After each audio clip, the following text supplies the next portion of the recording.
First at 6 o'clock, live pictures from Kentwood. Mitt Romney will soon take the stage, talking directly to his supporters here in West Michigan, less than 2 weeks from the Republican primary.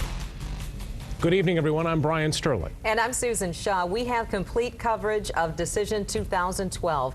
On the day Mitt Romney lands in West Michigan, we are learning he is falling further behind.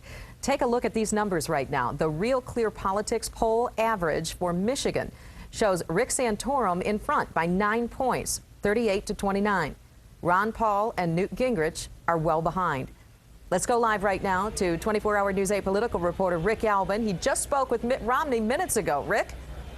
I just got done speaking with the governor. We talked about any number of subjects, everything from immigration to jobs to the automobile industry. We talked to him about how he's doing in this race, why Michigan is important, not just now in February, but why it'll be very important in the general election. And as a matter of fact, coming up tonight at 11 o'clock, at 10 and 11 o'clock, a very interesting conclusion from Governor Romney about his candidacy and what it means for the GOP chances in Michigan. You won't want to miss that. But first, I asked him about an op-ed yesterday where he is still contending that what President Obama did in terms of bailing out the auto industry is wrong, despite the fact that the auto industry is coming back relatively strong here in the state. Here's what he had to say. Well, I would not have given General Motors and Chrysler to the UAW. I would have gone through the managed bankruptcy process, which the president finally went to. It took him 6 months to get there. Gone through the managed bankruptcy process, but let it run its course without giving the companies away to the UAW. I think that was a political payback. I think it was the wrong course. When you look at this race, now, that was Governor Romney's response to one of the things that Democrats have seized on here in the state of Michigan.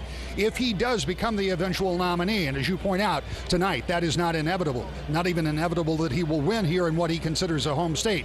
But if he does become the nominee, Democrats have already made it very clear that in Michigan, their argument is going to be that Mitt Romney would have turned his back on automakers. He says he wouldn't have turned his back, he would have done it differently, and that is what the argument will be throughout this state in November if he becomes the nominee.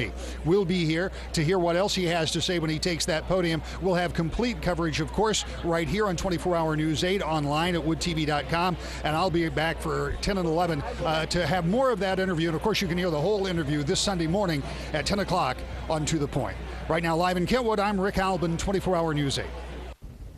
And Romney is now expected to speak around 6:25, and we do plan on carrying some of that event live. We'll stream the entire speech, as Rick mentioned, live at woodtv.com.